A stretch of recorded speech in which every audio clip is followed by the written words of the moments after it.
beri nama pedang ini Naga Puspa. Selamatkan dia. Jangan sampai jatuh ke tangan pendekar berwatak jahat.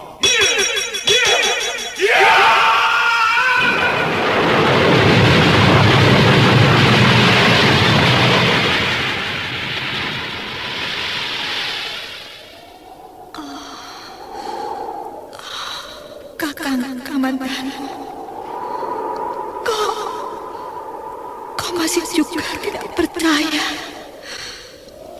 bahwa aku mencintaimu. Meisin, maafkan aku, Meisin. Meisin, Meisin.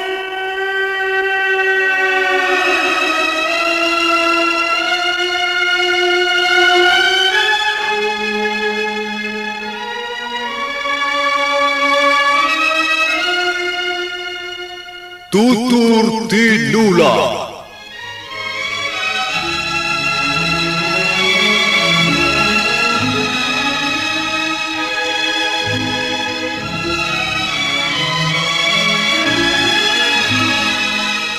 Sebuah sandiwara radio serial, produksi Sanggar Cerita dan Teater Sanggar Prativi. Sebuah kisah dengan latar belakang sejarah runtuhnya Singasari dan berdirinya Kerajaan Majapahit.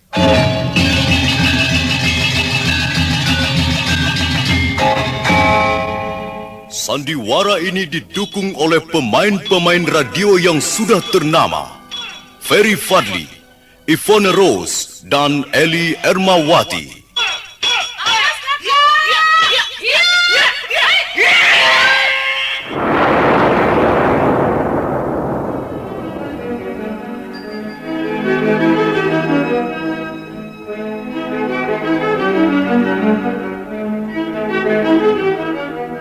Cerita ini ditulis dan diolah oleh S. Tijab.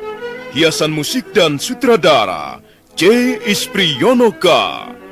Kali ini mengetengahkan episode ke-12 dengan judul Naga Puspa Kresna.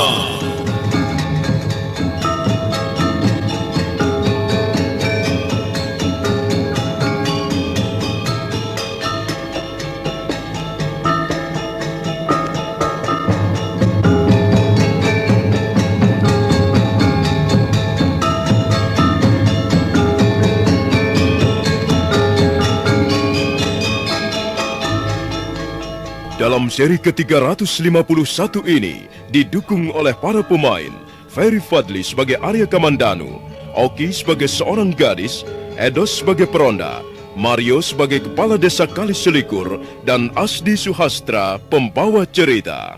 Selamat menikmati.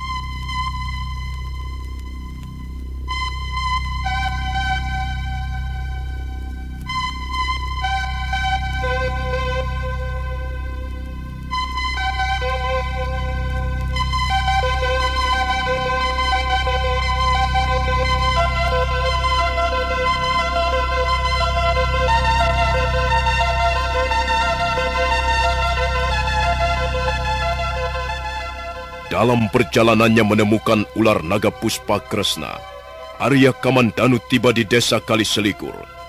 Kebetulan sekali di desa Kaliselikur sedang ada pesta perkawinan. Arya Kamandanu hadir dalam pesta itu dan melihat seorang gadis memperagakan tari Nisacara Nagini. Arya Kamandanu segera memburu si gadis penari ke belakang panggung setelah tari-tarian selesai.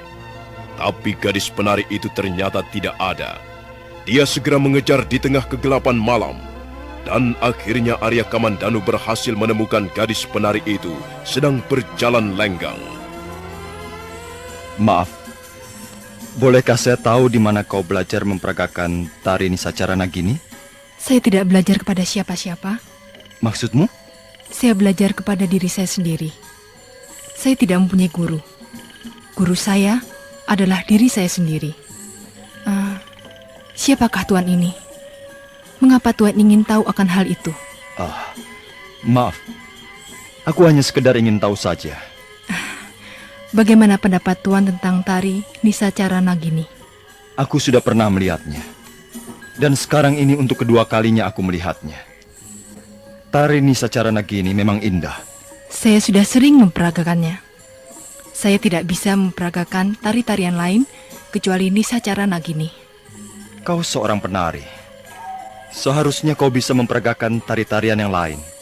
Tapi mengapa hanya tari Nisacara Nagini? Tuan tidak akan pernah tahu, sekalipun saya akan menjelaskannya. Aku tahu. Kau salah terka. Aku tahu apa yang kau maksudkan. Syukurlah kalau tuan sudah tahu. Nah, saya harus pergi. Selamat malam. Tunggu. Di mana rumah tinggalmu? Apakah tuan bermaksud mengantarkan saya? Kalau kau tidak keberatan? Mari, silahkan. Mari kita jalan sama-sama.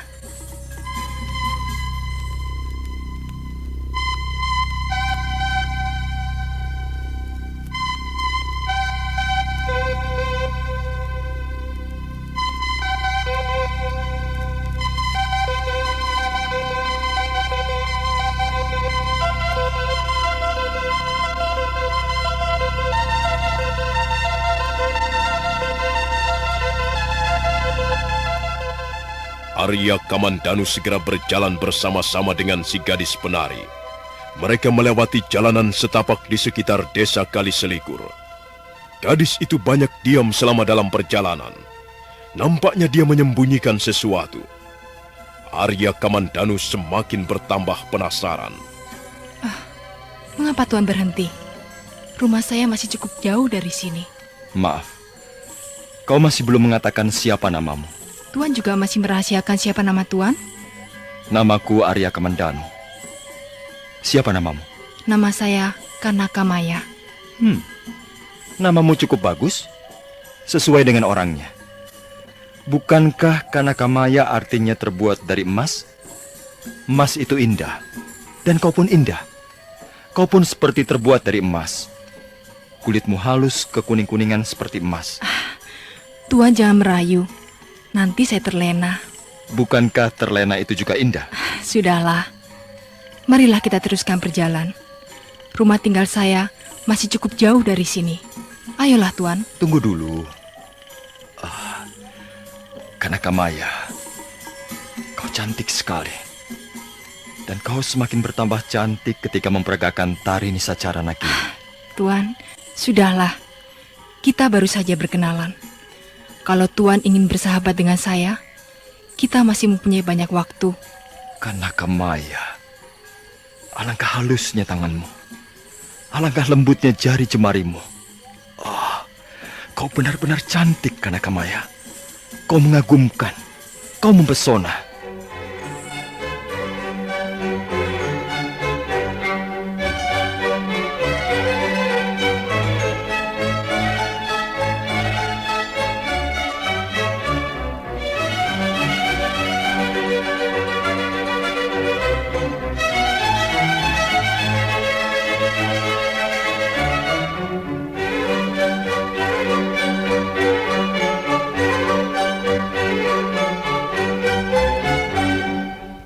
Arya Kamandanu sudah bertekad untuk menyingkapkan rahasia gadis penari itu.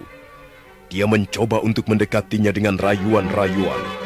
Dan nampaknya gadis penari itu sangat senang mendengarkan kata-kata sanjungan yang dilontarkan oleh Arya Kamandanu. Arya Kamandanu kemudian menangkap tangannya. Gadis penari itu menundukkan wajahnya. Dia kelihatan sangat malu. Arya Kamandanu semakin berani. Tangan kanannya terus mengelus-elus lengan gadis penari itu yang lembut bagaikan sutra. Dan tangannya terus merayap ke atas, makin ke atas, mendekati pundak kiri si gadis. Diam-diam Arya Kamandanu menyingkapkan selendang yang tersampir di pundak kiri si gadis. Kemudian secepat kilat, tangannya merobek pakaian si gadis.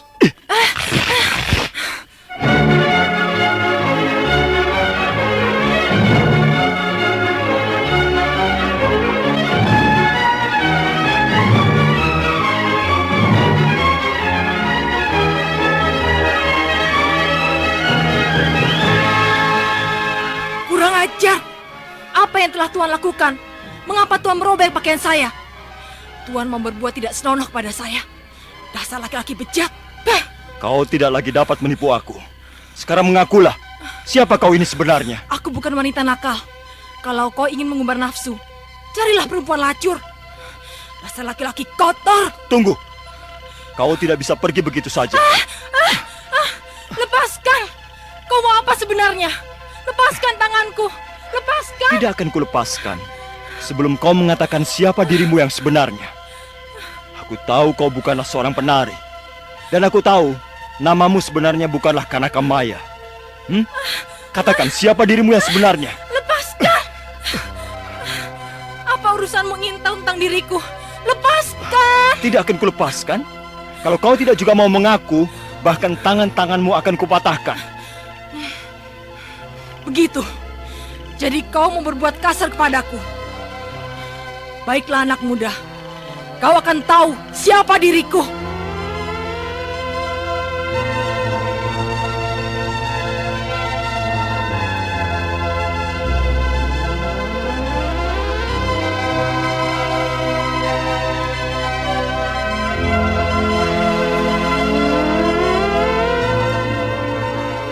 Pada saat itulah si gadis menatap tajam ke arah Arya Kamandanu.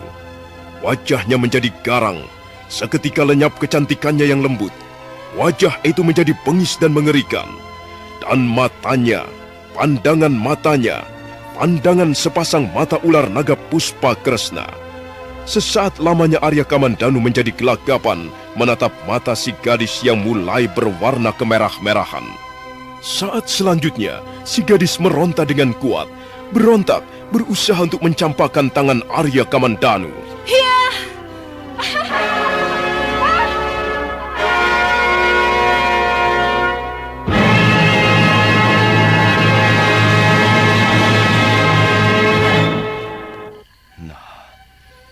Barulah aku yakin. Aku telah bertemu dengan penjelmaan ular naga Puspa Kresna. Gadis itu adalah penjelmaan ular naga Puspa Kresna. Aku melihat ciri-cirinya dengan jelas. Noda hitam sebesar telapak tangan orang dewasa menempel di bagian pundak kirinya. Sekarang aku benar-benar yakin bahwa ular naga Puspa Kresna ternyata ada di muka bumi ini. Aku telah bertemu dengannya. Paling tidak, aku telah bertemu dengan penjelmaannya. Sayang sekali dia sempat meloloskan diri. Dan kami belum sampai bertarung. Tapi aku tidak akan menyerah sampai di sini. Aku akan terus mengejar ular siluman itu. Aku harus memburunya dan menangkapnya dan mengajaknya bertarung.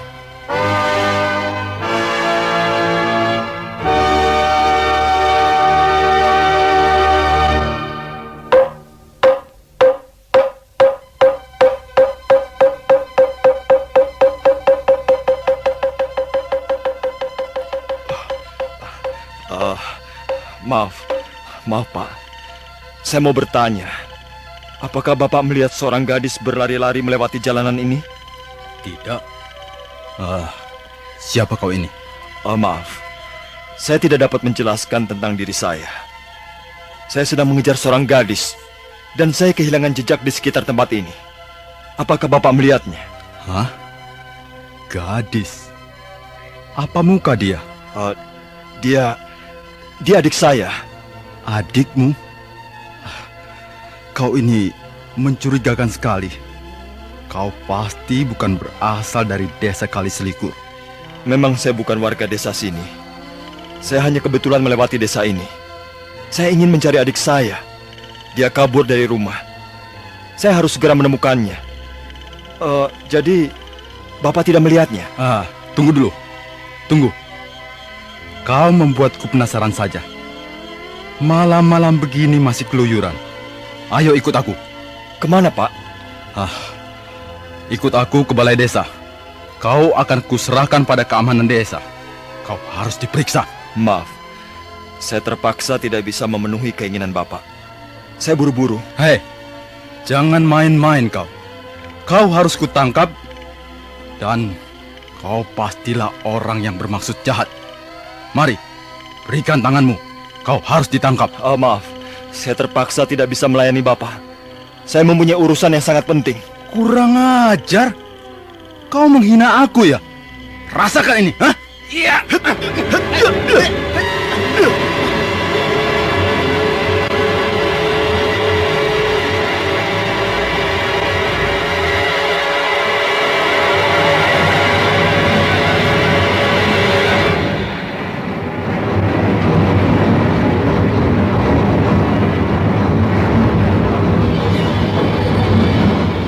Laki-laki petugas ronda itu segera menyerang Arya Kamandanu dengan pukulan-pukulan gencar. Semula Arya Kamandanu tidak berusaha untuk melayaninya dengan sungguh-sungguh. Tapi karena orang itu terus-menerus menyerbu dengan garang, maka Arya Kamandanu terpaksa juga mengeluarkan jurus-jurusnya. Kemampuan orang itu memang tidak terlampau tinggi. Karena itu Arya Kamandanu dapat dengan mudah membuat serangan-serangannya menjadi mentah. Suatu ketika, terlintas dalam pikiran Arya Kamandanu untuk mengetahui siapa diri orang itu sebenarnya. Maka secepat kilat Arya Kamandanu melompat, dan pada saat berikutnya tangan kanannya mencengkram pakaian lawannya di bagian pundak, lalu menjambretnya sekuat-kuatnya. Hiat!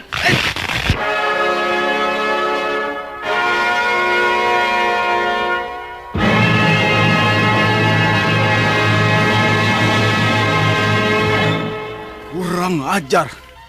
Kau telah merobekkan pakaianku. Kau tidak perlu lagi menyembunyikan dirimu.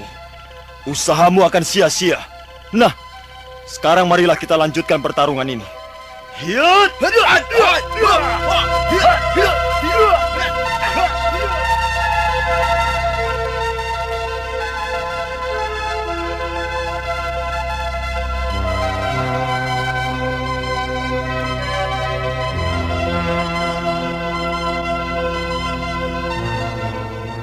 Kurang ajar.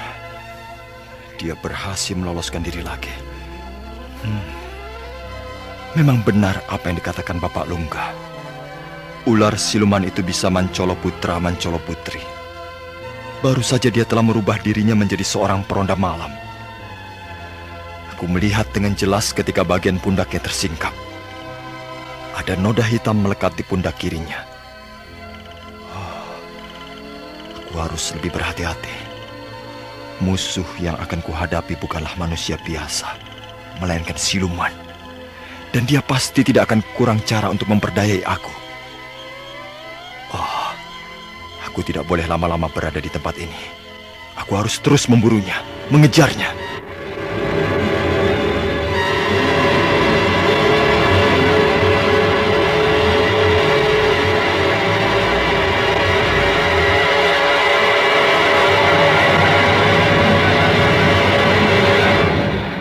Kembali Arya Kamandanu berlari mengejar peronda yang diyakininya sebagai penjelmaan dari ular naga Puspa Kresna. Laki-laki peronda itu memang sudah tidak nampak lagi sosoknya. Tapi Arya Kamandanu tidak patah semangat. Dia terus mengejar. Dia berlari menjelajahi jalanan-jalanan kecil desa Kaliselikur. Mendadak dia melihat sebuah bayangan berkelebat ringan kurang lebih 30 langkah jauhnya. Hai, jangan lari, tunggu!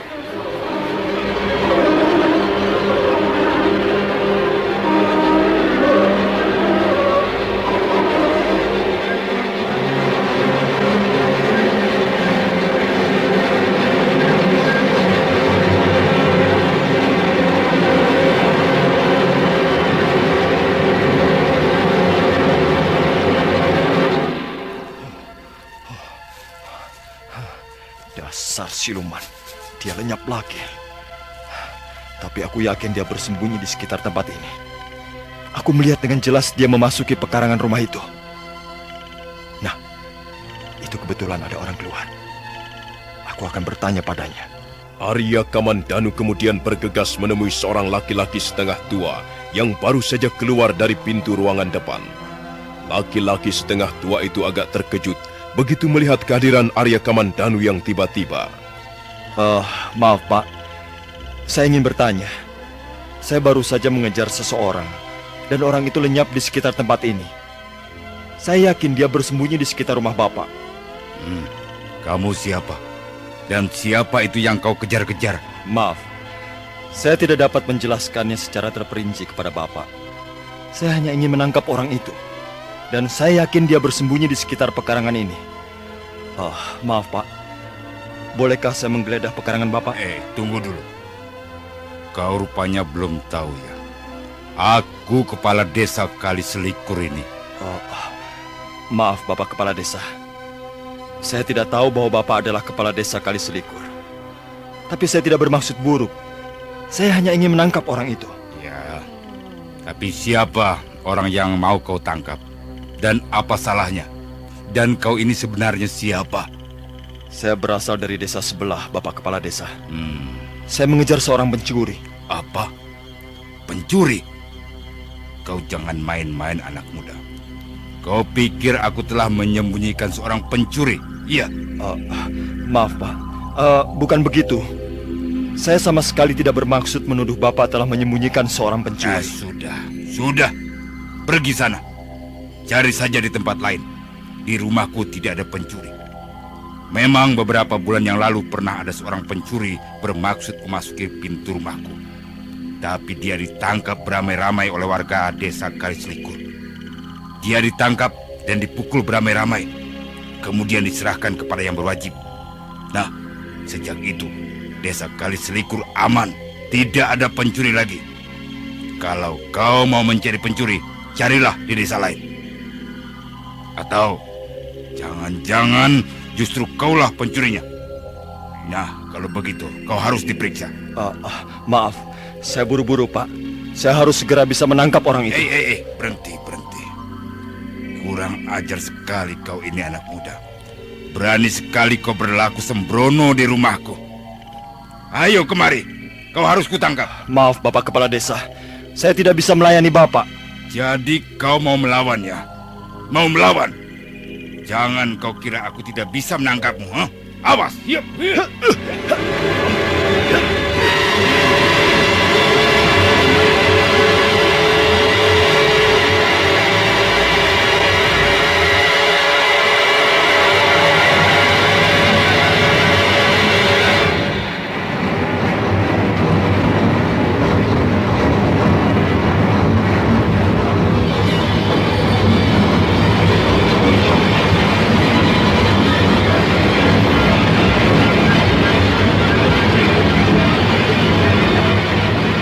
Kembali Arya Kamandanu terlibat dalam pertarungan.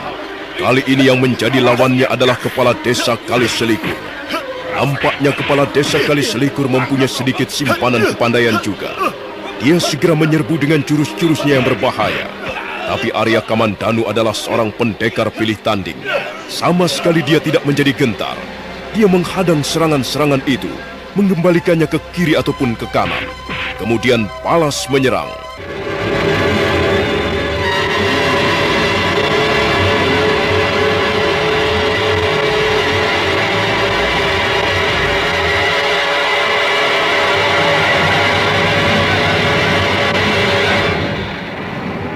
Kepala Desa Kali Selikur terus menyerbu dengan garang. Nampaknya dia mempunyai juga sedikit kepandaian olah kanuragan. Serangan-serangannya terarah dan gerakannya, sekalipun kepala desa itu sudah cukup tua, masih cukup lincah.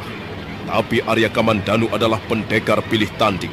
Dengan kemampuan ilmu kanuragan naga puspa tahap pertama dan kedua, dia merasa tidak kesulitan untuk menghadapi serangan-serangan kepala desa. Bahkan kepala desa itu seringkali geragapan setiap kali Arya Kamandanu balas menyerang. Ya.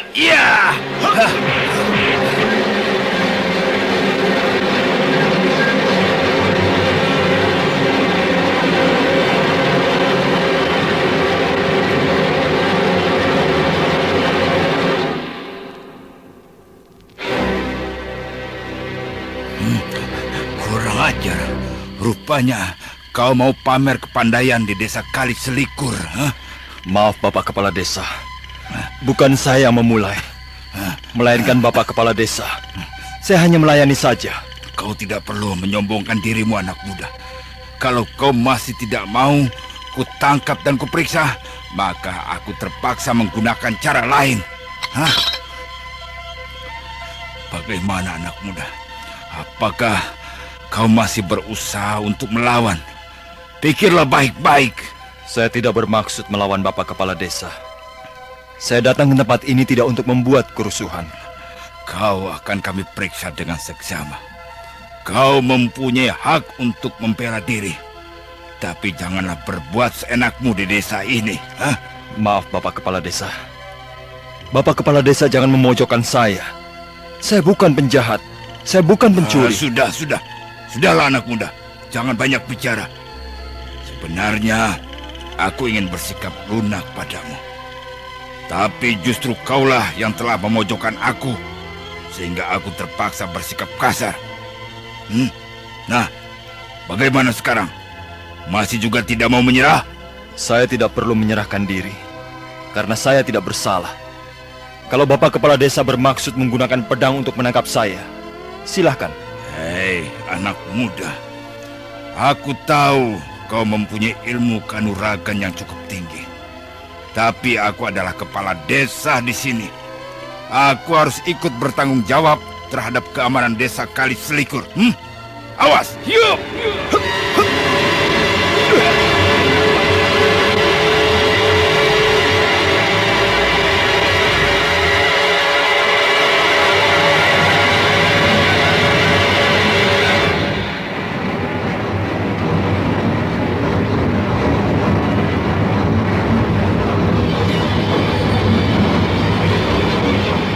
Dengan pedangnya yang berukuran pendek, kepala desa Kali Selikur menyerbu ke arah Arya Kamandanu. Arya Kamandanu berkelit dengan manis ketika mata pedang menyambar lehernya. Kepala desa Kali Selikur ternganga keheranan. Dia sama sekali tidak menduga bahwa Arya Kamandanu mampu bergerak demikian cepatnya. Tapi kepala desa itu ternyata adalah seorang kepala desa yang cukup berani. Kembali dia menyerbu dengan garang. Kembali mata pedangnya menyambar kiri kanan. 10 jurus segera berlalu. Arya Kamandanu tak ingin berlama-lama melayani kepala desa itu. Karena itu dia segera mengeluarkan aji seipi angin. Selanjutnya dia bergerak dengan cepat bagaikan kilat. Telapak kakinya menyepak pergelangan tangan kepala desa. Dan pedang pun terpental jatuh. Selanjutnya Arya Kamandanu menghantam punggung kepala desa dengan telapak tangannya.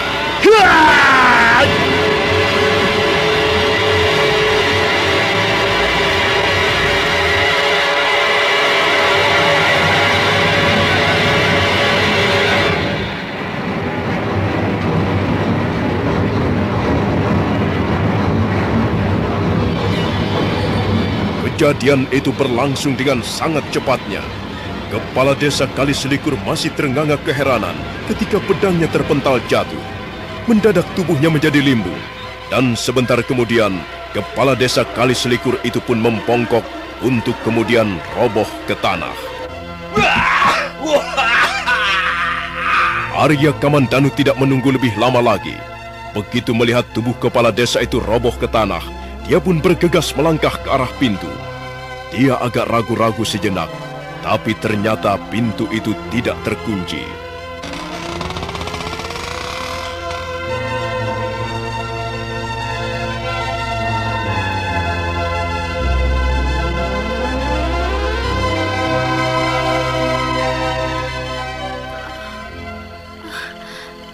Aduh. Siapa kau ini? Saya sedang sakit, Tuan. Saya anak Bapak Kepala Desa Kali Selikur, Tuan. Siapa namamu? Nama saya Mendur, Tuan. Aduh. Sakit apa kau, Mendur? Sudah berapa lama sakitmu? Entahlah, Tuan. Badan saya meriang, panas dingin. Sudah 2 hari ini saya terbaring di tempat tidur. Mulut saya rasanya pahit. Saya tidak doyan makan. Aduh, pusing. Pusing sekali rasanya. Aduh. Arya Kamandanu tersenyum. Dia sudah tahu siapa sebenarnya si Mendur, anak gadis kepala desa Kali Selikur ini. Dia jelas bukanlah Mendur yang sesungguhnya. Tadi ketika memasuki ruangan, sepintas selalu dia dapat melihat pandangan mata gadis Mendur yang aneh. Dan Arya Kamandanu sudah kenal benar dengan pandangan mata seperti itu. Pandangan sepasang mata ular naga Puspa Kresna. Mendur? Aduh, iya, Tuan. Coba, biar aku memeriksa sakitmu. Aku adalah seorang tabib yang sengaja diundang ayahmu. Tidak, Tuan. Tidak usah. Saya sakitnya tidak parah kok. Nanti juga sembuh. Jangan begitu. Jangan biasa menahan-nahan rasa sakit. Sakit harus diobati. Nah, diamlah kamu di situ. Aku akan memeriksa tubuhmu. Tidak, Tuan. Jangan. Arya Kamandanu melangkah mendekati Mendur yang masih terbaring di tempat tidurnya. Tapi dia terkejut sekali karena tiba-tiba kaki Mendur menendang dadanya. Jangan. Jangan. Hirat! Tidak! Pergi kau!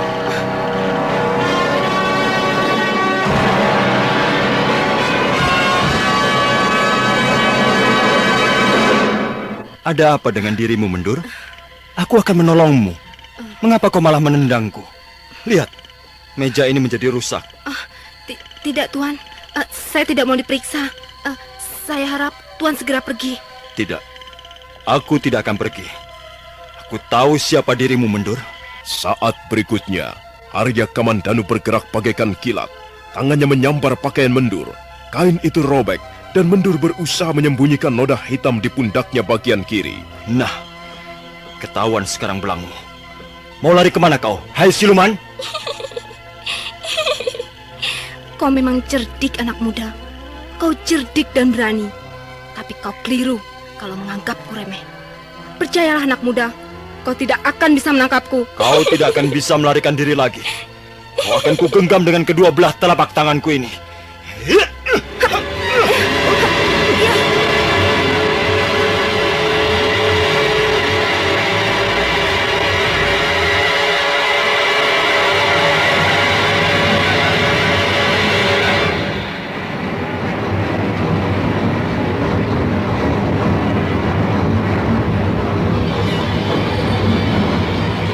Arya Kamandanu terus berusaha menyergap gadis Mendur yang merupakan penjelmaan dari ular naga Puspakresna. Tapi gadis itu ternyata sangat lincah. Tubuhnya licin bagaikan belut. Suatu ketika Arya Kamandanu dapat menangkap tangan si gadis. Tapi buru-buru dia melepaskannya kembali karena tangan si gadis yang sebelah menampar wajahnya. Dan tamparan itu terasa panas serta menyakitkan. Setelah menampar, gadis Mendur berusaha untuk melarikan diri melewati pintu belakang. Awas, jangan lari. Mau lari kemana kau, hai siluman?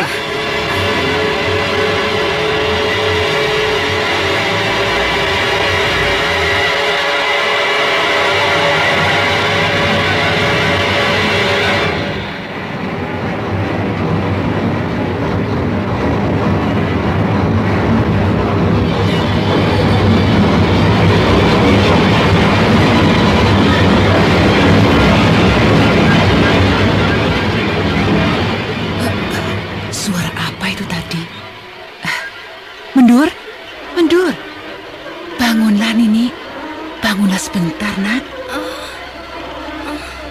Aku masih ngantuk sekali, Bu. Bangunlah sebentar, seperti ada barang pecah di ruangan sebelah. Bangun sebentar nak. Ada apa, Bu? Aku mengantuk sekali. Ada suara mencurigakan di sebelah, di ruangan sebelah. Sepertinya ada barang pecah berantakan nak. Mungkin tikus, Bu, atau kucing. Mungkin mereka sedang mencari makanan di sebelah. Biarkan saja, Bu. Bukan Mendur. Jelas bukan kucing, juga bukan tikus. Tadi samar-samar aku mendengar seperti ada suara orang berlari di halaman belakang. Begini saja, kau tunggu di sini dulu ya. Iya, Bu. Aku mau melihat ke halaman sebentar. Hati-hati ya, Bu. Kau kunci saja pintunya dari dalam. Iya, Bu.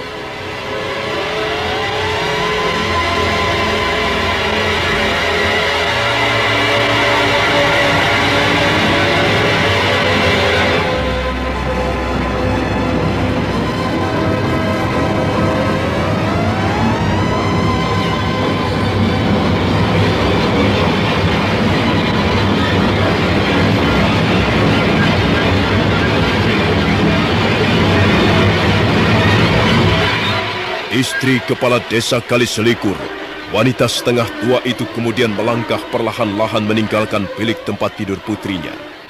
Pintu terdengar dikunci dari dalam. Istri kepala desa terus melangkah mengendap-endap menuju ke halaman depan. Dia terkejut ketika melihat sesosok tubuh seorang manusia terbaring di tengah pelataran. Dia segera mendekati sosok tubuh itu. Siapa ini? Siapa yang tergeletak di tengah pelataran ini? Pak, ada apa kau ini, Pak? Aduh, ada apa, Pak? Apa yang terjadi?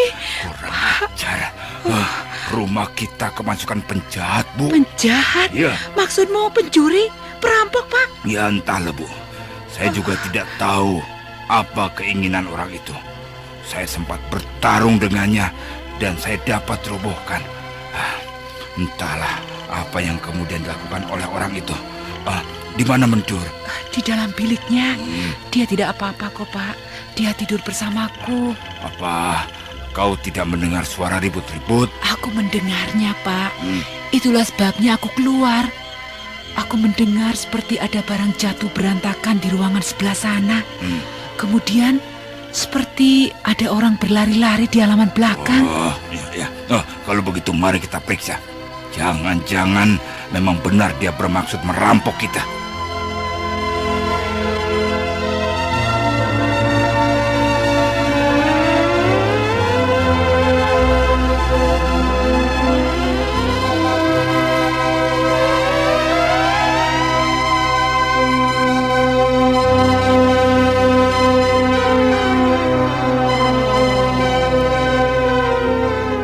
Kepala desa Kaliselikur dan istrinya segera memeriksa rumahnya. Dia terkejut begitu melihat ada sebuah ruangan yang isinya berantakan. Cangkir-cangkir pecah, meja terbelah. Ruangan itu sebenarnya adalah ruangan milik Jongkong pembantunya. Aneh sekali, Pak. Mengapa ruangan si Jongkong bisa morat-marit seperti ini, Pak? Jelas bahwa orang itu tadi bermaksud tidak baik. Mungkin memang dia perampok. Dia bermaksud mencari barang-barang perhiasan atau barang-barang berharga yang lain. Tapi dia telah salah masuk kamar. Jongkong! Jongkong! Lah iya, Jongkong? kemana si Jongkong, Pak? Lah kok malam-malam begini dia belum tidur? Jongkong! Jongkong! Rasanya ada sesuatu yang tidak wajar telah terjadi di rumah kita, Bu. Ada apa, Pak? Iya, Di mana saja kau? saya di sana, Pak. Kau ini bagaimana, Tokong? Aduh, bukannya menjaga rumah, malah keluyuran. Apa kau tidak tahu apa yang telah terjadi di rumah ini? Jongkong. Iya, Kau baru saja ada di mana? di sana, Pak. Saya bersembunyi. Mengapa kau bersembunyi? Apa kau telah melihat sesuatu? Iya, Pak. Saya melihat. Saya melihat Bapak Kepala Desa sedang berkelahi dengan seseorang. Saya takut sekali, Pak. Saya takut. Lalu saya bersembunyi. Di sana itu di balik lumbung padi, Pak. Jadi kau melihat aku sedang berkelahi dengan seseorang? Iya, Pak. Saya melihatnya dengan jelas. Tapi maaf, Pak. Saya tidak berani membantu. Jadi kau melihat apa yang dilakukan orang itu, Jongkong? Loh, di mana? Di mana Nini Mendur ini? Kau jangan main-main, Jongkong. Kau jangan main-main, Jongkong. Jangan berputar-putar. Kalau kau mempunyai keterangan, katakanlah dengan jelas. Ayo. Iya, Pak. Iya, saya memang melihat orang itu. Dia memasuki bilik saya, Pak. Iya, memang ruangan bilik saya tidak saya kunci. Saya memang belum ingin tidur kok. Jadi kau tahu apa yang dilakukannya di ruangan bilikmu itu? Kong, aku mendengar ada suara barang jatuh berantakan. Arahnya ya dari ruangan bilikmu itu. Iya, Bu. Saya mendengar ada orang yang sedang bertengkar. Entahlah siapa mereka.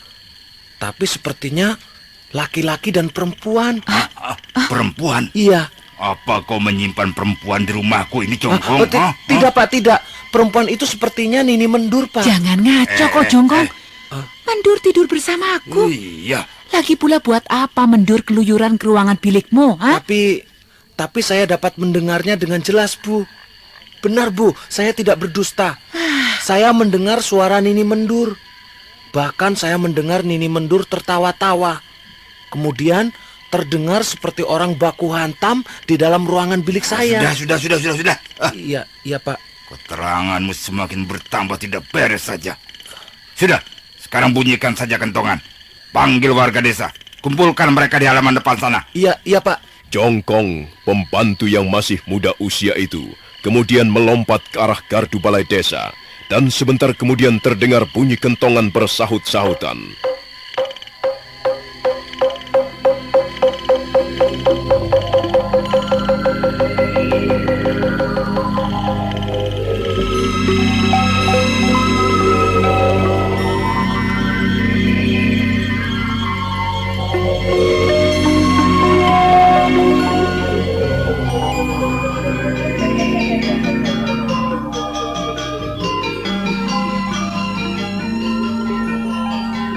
Malam itu desa Kaliselikur menjadi geger.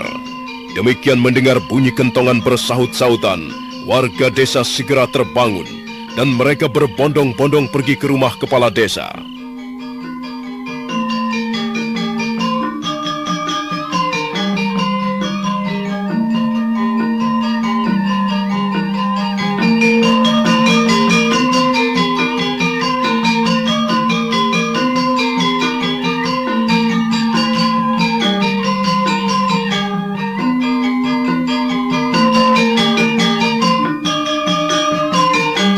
Nah, bagaimanakah kisah selanjutnya? Apa yang akan dilakukan kepala desa Kaliselikur?